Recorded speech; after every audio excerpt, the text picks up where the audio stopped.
Hi, my name is Dr. Christopher Height, and today I'm going to do a series of problems showing you how to use a technique that I call dimensional analysis.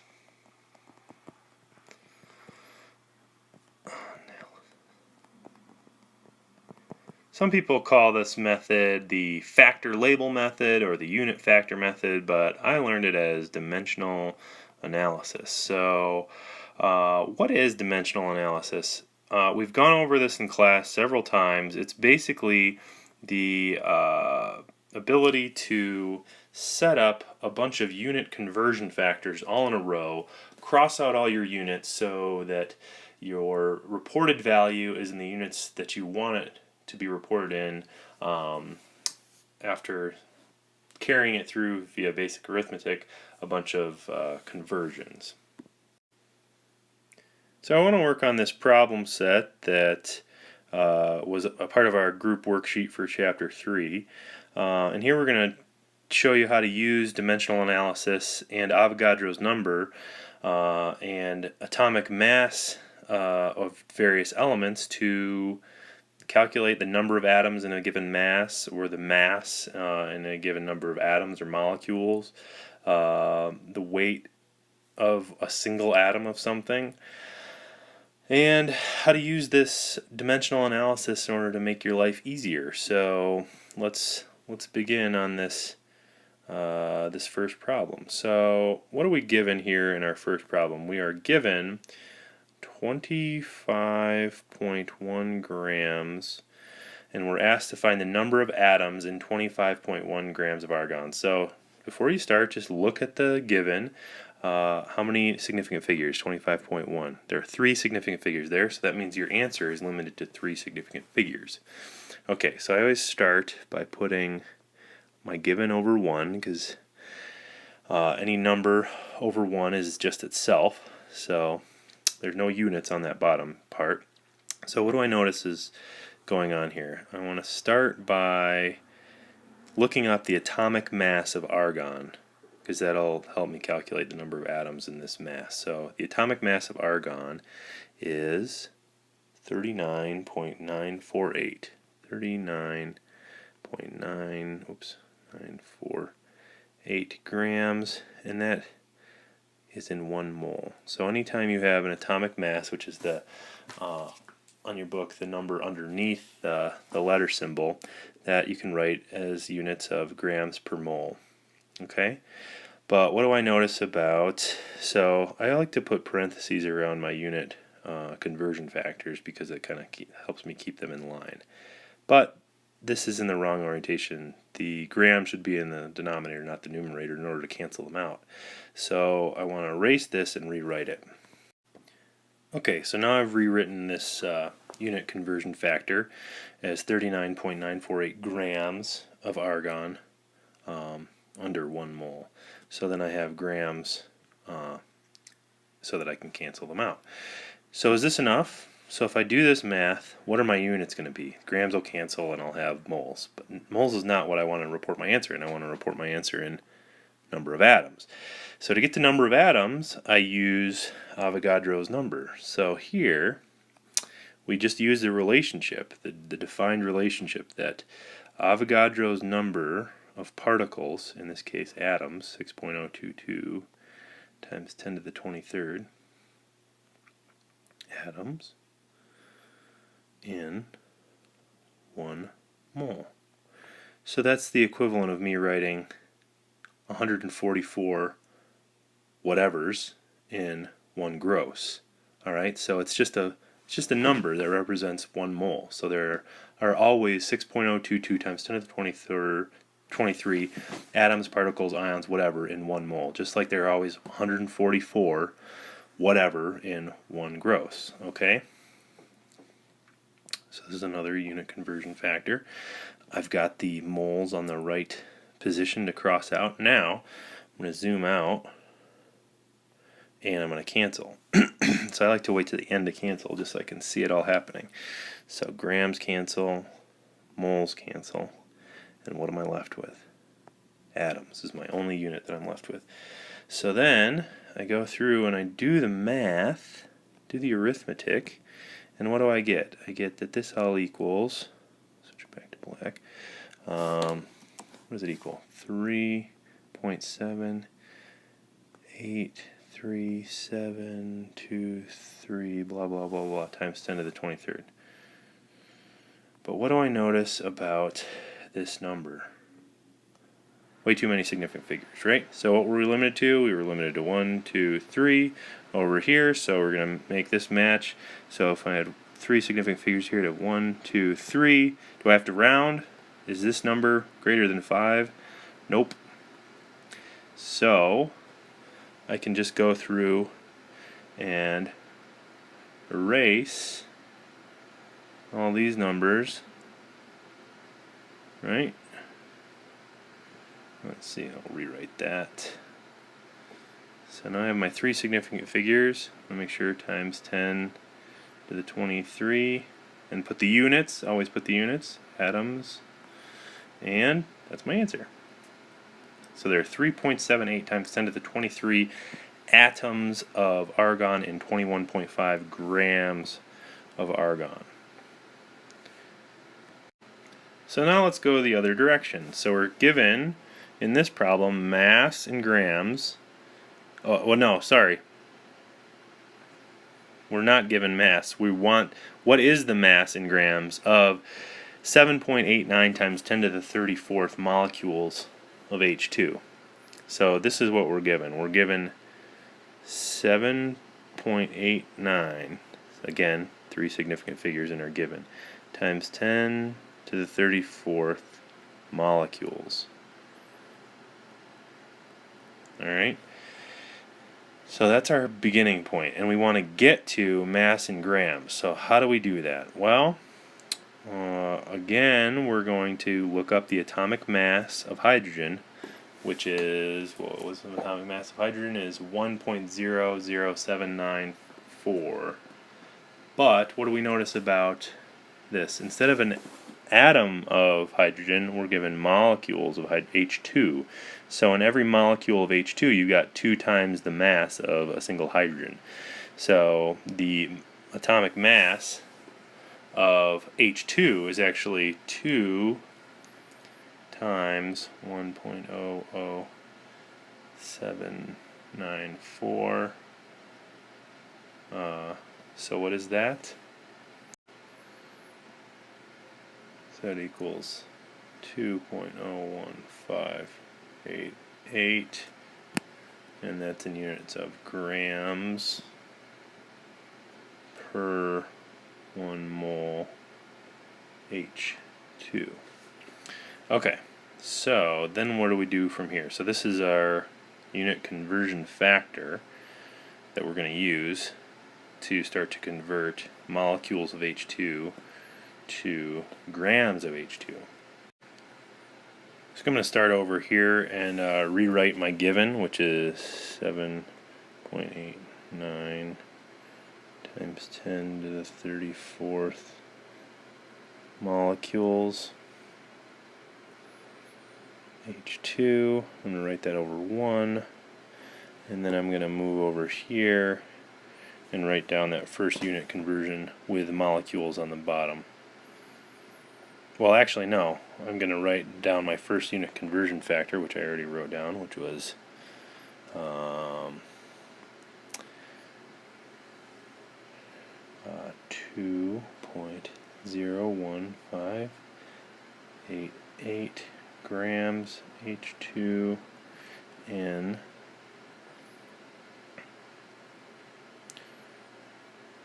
1 mole H2. And this comes from the periodic table, multiplying the atomic mass of hydrogen by 2, because we're in molecular hydrogen here. So this is our first unit conversion factor. Then what? So are we done? Molecules? No, moles. That's not exactly the same thing in grams. So we've got all kinds of factors to cross out here. So we need something else that's going to help us cross out those factors. So we want to report in grams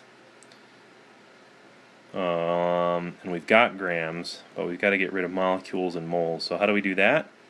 Avogadro's number. So we go over here, got another unit conversion factor, this time being Avogadro's number. So we've got, in this case, we want 6.022 times 10 to the 23rd molecules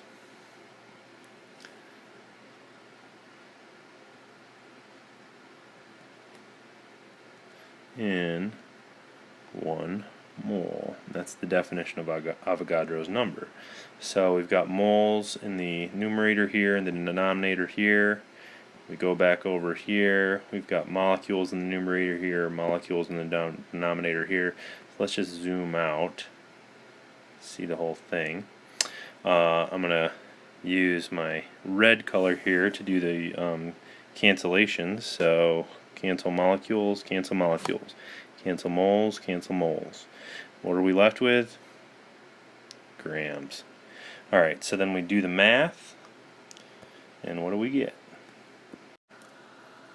So we take 7.89 times 10 to the 34th, multiply it by 2.01588 grams, divide that number by 6.022 times 10 to the 23rd molecules, and I do that math, I get 2.64119 times 10 to the 11th, and that's in unit of grams. But again, what do we notice about what we're starting with? We want 3 significant figures, so we can erase down to 3 significant figures, but we got to look at this. Got to look at this. Is this greater than 5? Nope. So this is greater than 5, right? So that makes this turn into, so for rounding, this goes away, this turns into 2. Is this greater than 5? No. So this doesn't affect this, and this doesn't affect this. So what we can do is we can erase all this stuff just down to 3 significant figures. So let me rewrite this over closer. 2.64 times 10 to the 11th grams. So that would be your answer for that one. So how many grams are in that many molecules of H2? 2.64. Okay. Alright, so for 16 we're not given anything, but what are we always given? The periodic table. So we want to see what the weight in grams of 1 atom of silver is. How do we set this up? So we want to know what the weight in grams of 1 atom of silver is. So let's look at the periodic table. And what is the atomic mass of silver? So it's 107.868 grams. So we can write down 107.868 grams per 1 mole of silver. Alright, grams. Let's just write AG here just so we know what we're talking about. Alright, so how do we get 1 atom of silver from this? Well, we can use Avogadro's number. So our unit conversion here is this: 1 mole of silver atoms, 6.022 times 10 to the 23 atoms.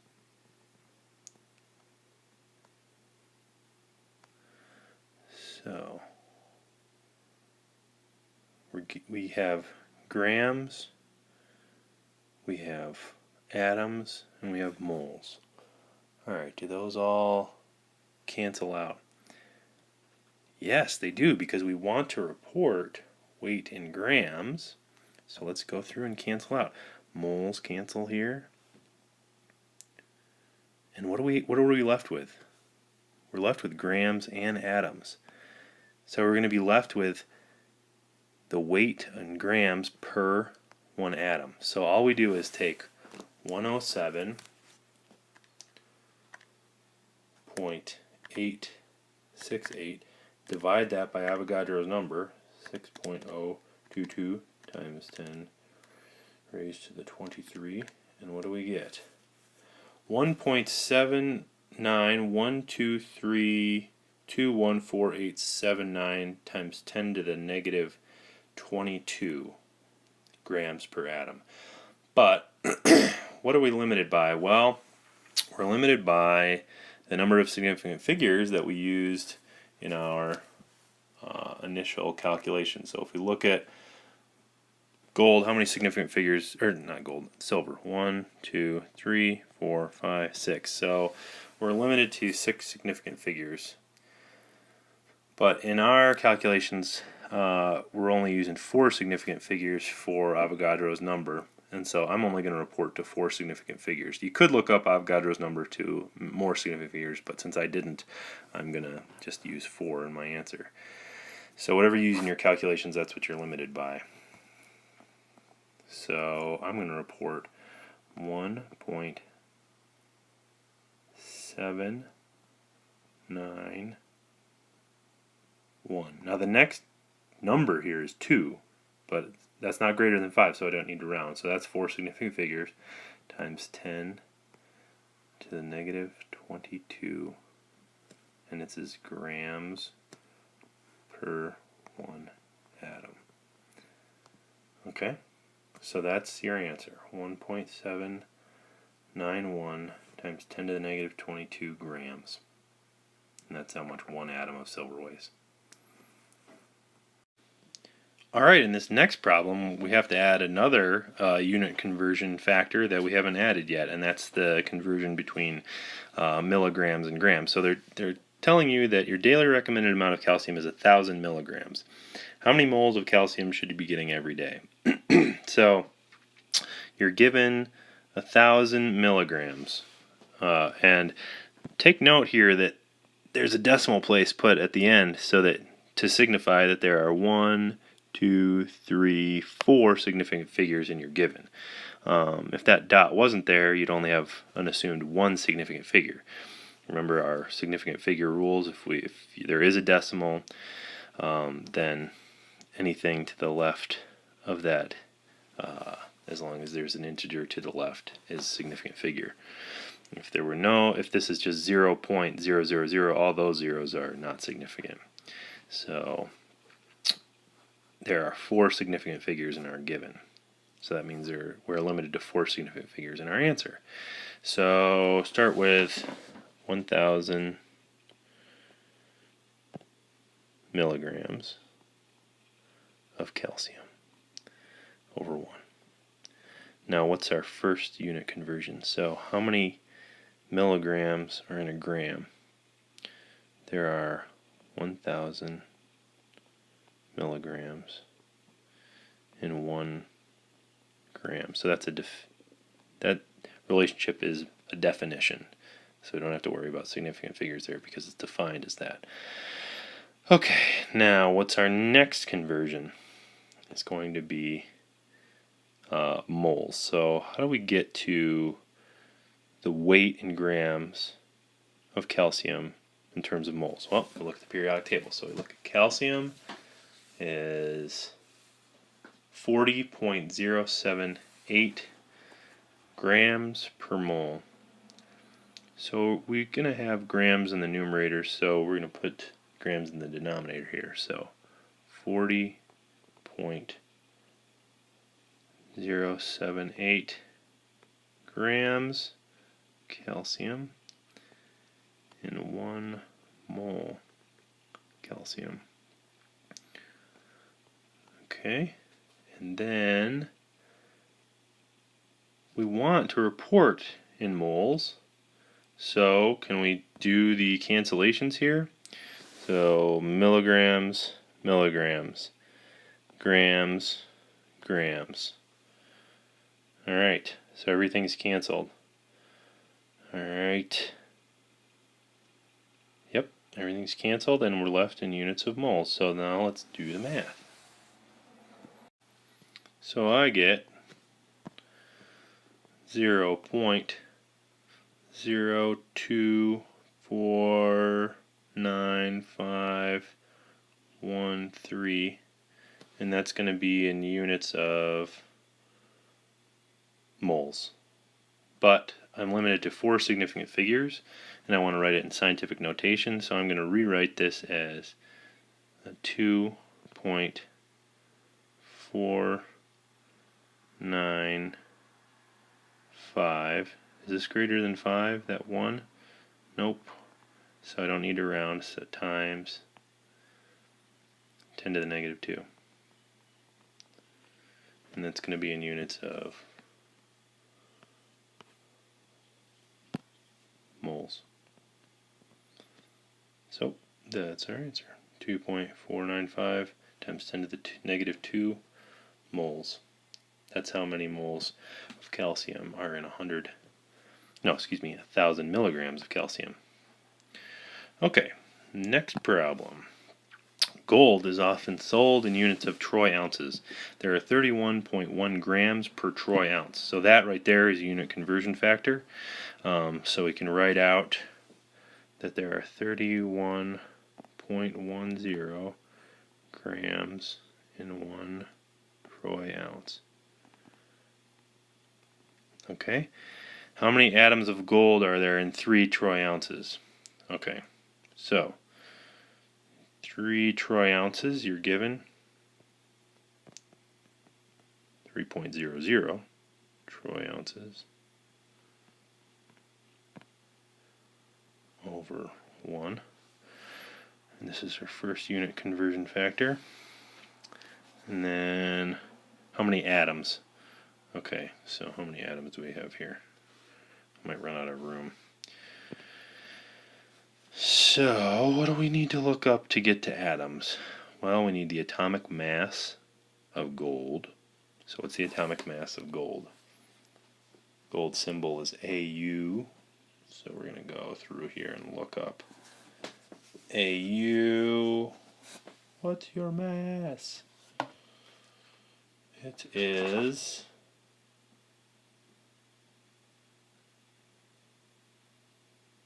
196.9665 grams.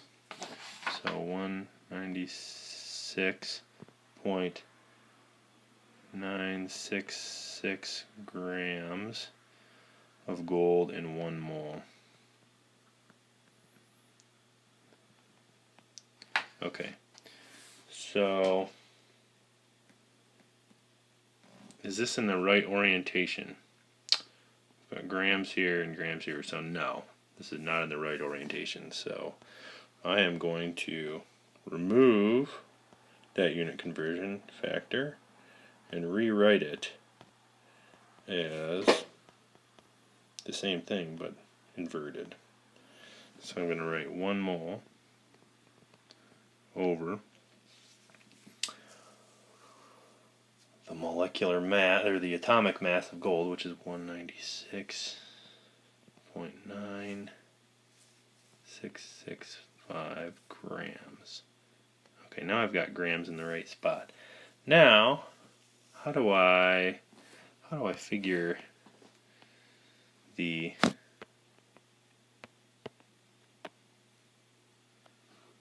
how in the heck do I figure? Well, I need to get this out of my way, so hold on here. Okay, so I bring in Avogadro's number here as my next unit conversion factor, and I'm going to put Avogadro's number 6.02223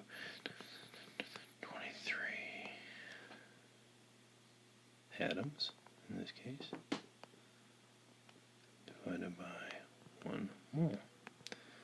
Alright, so now I kind of zoom back and I look at all the unit conversion factors here, and I'm going to change my ink color here to red, back to red, and cross out units. Troy ounce goes away.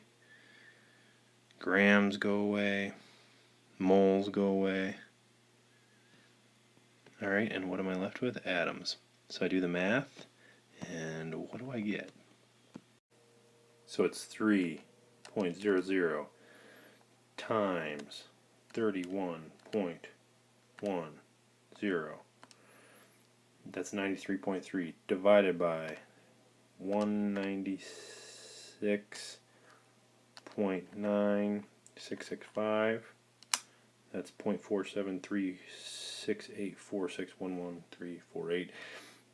Multiply that by, I've got our number, 6.022 times 10 raised to the 23. And that is our unrounded answer, which, let's see, we're going to write that down over here as 2.85, sorry about my handwriting, 2528 blah blah blah times 10 to the 23rd.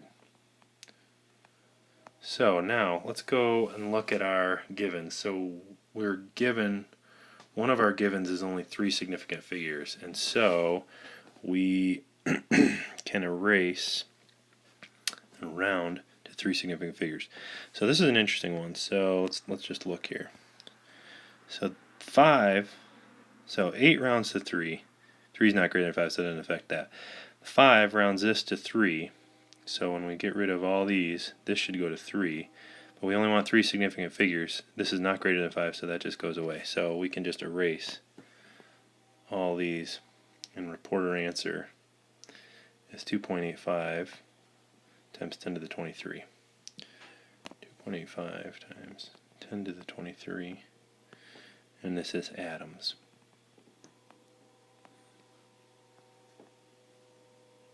There you go. Alright, so for our last problem, if the current value of gold is 1,230 per troy ounce, what would it cost to buy 1.516 moles of gold? Alright, so we're given 4 significant figures in this number, but according to our rules, we're only given 3 significant figures here. There's no decimal. So we're limited to in our answer to 3 sig figs. So how do you set this one up? So here you go. Alright. Start with dollars. $1,230 per troy ounce. Okay. Next conversion factor is 1 troy ounce weighs 31.10 grams, which were given in the previous problem. So that's a unit conversion. And then our next unit conversion is that, well, actually no, we're going to set it. We're going to put our given in there. So our given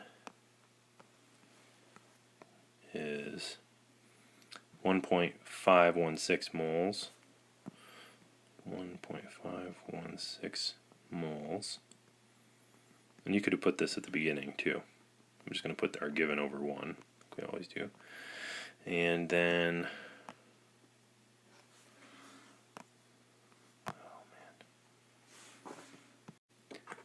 okay, so for consistency's sake, sorry, I want to put our given over to the left here. So we got 1.516 moles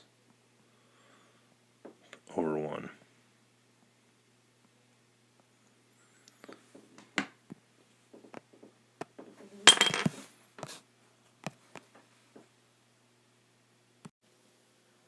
And our last unit conversion is the atomic mass of gold, which from our previous problem we already know is 196.9665 grams per 1 mole. Alright, now let's back up and see that we've got everything canceling out except for dollars, because we want to report our answer in dollars, because it's asking what would it cost. So we can go mole, gram, troy ounce. What's the only unit we're left with? Dollars. So when we do the math, we're left with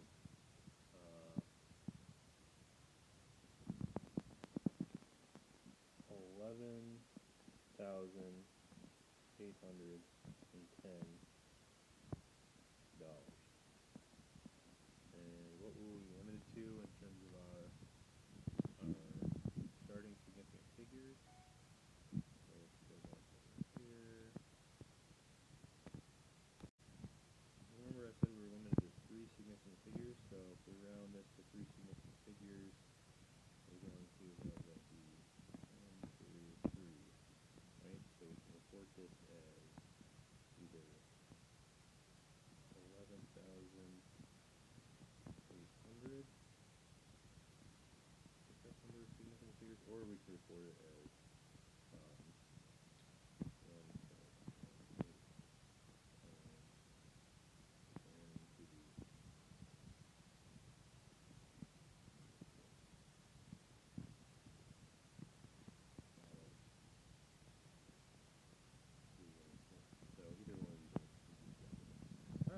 Helps you figure out how to use both the unit conversion method, or what I call dimensional analysis, and how to use Avogadro's number effectively. All right, good luck on your test on Monday.